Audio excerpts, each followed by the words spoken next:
Bonjour, bienvenue à notre émission qui s'intitule Les baobabs du développement en République démocratique du Congo, avec comme thème quelle panoplie que la RDC peut mettre en place pour qu'elle soit développée sur la décentralisation.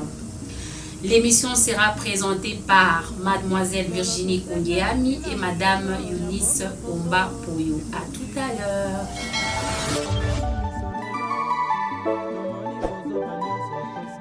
Toute la problématique de l'État au Congo est liée à la construction de l'État de droit.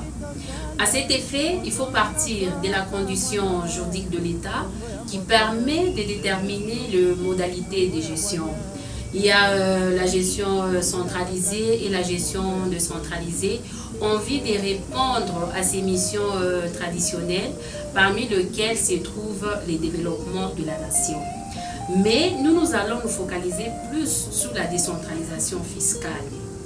En fait, Madame Virginie, vous savez qu'avec la décentralisation fiscale, elle invite à ne pas rester au niveau budgétaire ou comptable, mais à intégrer comment les finances locales se constituent par rapport aux finances nationales.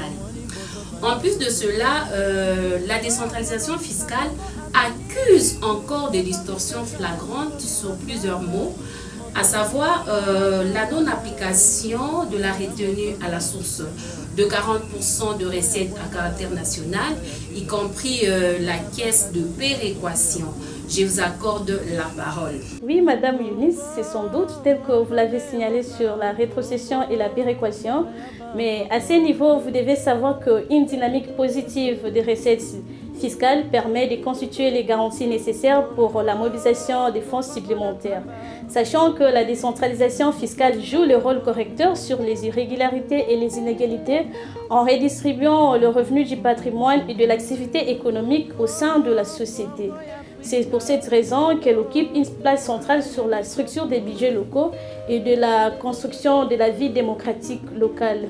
Si on doit jeter un coup d'œil sur la décentralisation fiscale en République démocratique du Congo, nous voyons que le constituant du 18 février 2006, en son article 3, a donné le pouvoir aux provinces et aux ETD de jouir de leur libre administration et l'autonomie de gestion de leurs ressources propres. C'est par là qu'on comprend que les ETD et les provinces sont censés se prendre en charge. Censés, ça peut être un peu léger, mais ils doivent se prendre en charge comme la Constitution l'a précisé. Donc l'autoprise en charge pour le fonctionnement de leurs entités. C'est pourquoi l'article 171 de la Constitution différencie les ressources, les finances plutôt de province et celles de pouvoir central. Il y a aussi l'article 175, alinéa 3 de la Constitution qui prévoit aussi d'autres recettes de la nomenclature, sur la nomenclature des ETD et celles des pouvoirs centrales qui sont aussi tellement différentes. Il y a l'article 148 de la loi numéro 11/011 du 13 juillet 2011 relative aux finances publiques qui énumère les recettes des provinces et celles des ETD. Toujours sur ce même rubrique d'idées, la loi organique a prévu 4 ressources pour permettre aux provinces et aux ETD de se prendre en charge pour le bon fonctionnement de leurs entités. Nous avons les ressources propres, nous avons les ressources provenant de recettes en caractère national, nous avons aussi les ressources de la Caisse nationale de péréquation et enfin les ressources exceptionnelles qui proviennent de dons et legs. Si on doit, Madame Eunice, on doit parcourir notre logique ou notre analyse, on comprend que pour les provinces, concrètement d'ailleurs dans notre pays, les provinces c'est en 3 impôts. Il y a 3 impôts alloués aux provinces.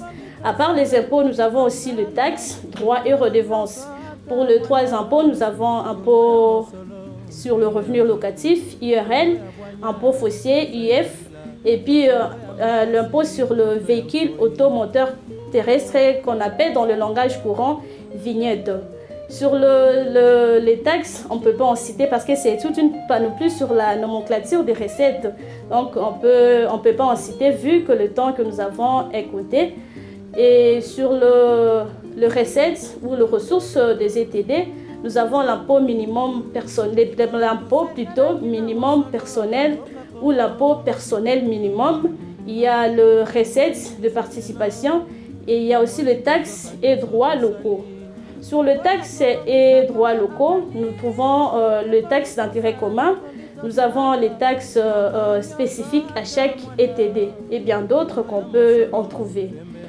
Si nous devons parcourir l'analyse de chaque ressource ou chaque impôt que la Constitution ou les textes réglementaires ont alloué aux provinces et aux ETD, nous constatons et nous remarquons que c'est une potentielle, c'est vraiment du potentiel pour les provinces et les ETD de se développer et de s'auto-prendre en charge. Mais nous remarquons qu'il y a toujours des lacunes quant à ces niveaux parce qu'il y a les mauvaises gérances, il y a les dysfonctionnements, les distorsions, on ne peut pas même en citer. Et tout ça parce qu'il y a toujours des contraintes et des obstacles. Donc, pour remédier à ça, on doit définir les plans stratégiques pour la réussite d'une décentralisation effective. Parce que ce qui est vrai, il n'y a pas l'effectivité de la décentralisation fiscale dans notre pays. C'est pourquoi nous remarquons qu'il y a toujours des distorsions. Et nous devons aussi définir et établir aussi les contraintes et obstacles qui contrecarrent la mise en place d'une vraie décentralisation ou de la décentralisation effective.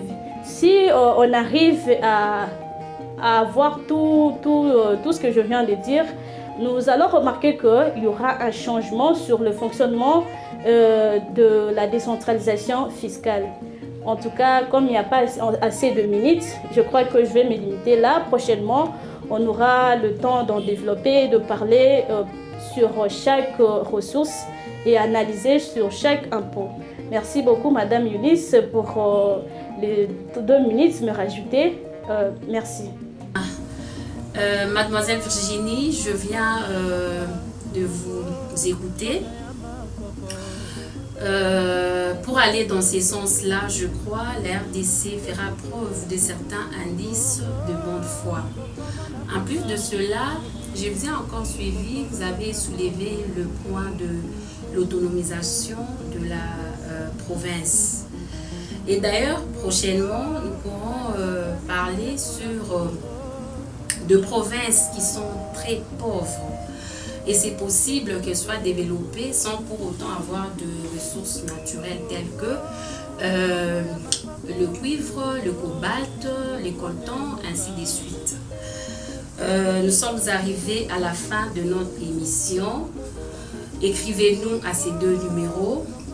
Et pour votre information, notre émission passera une fois le mois vu nos différentes occupations.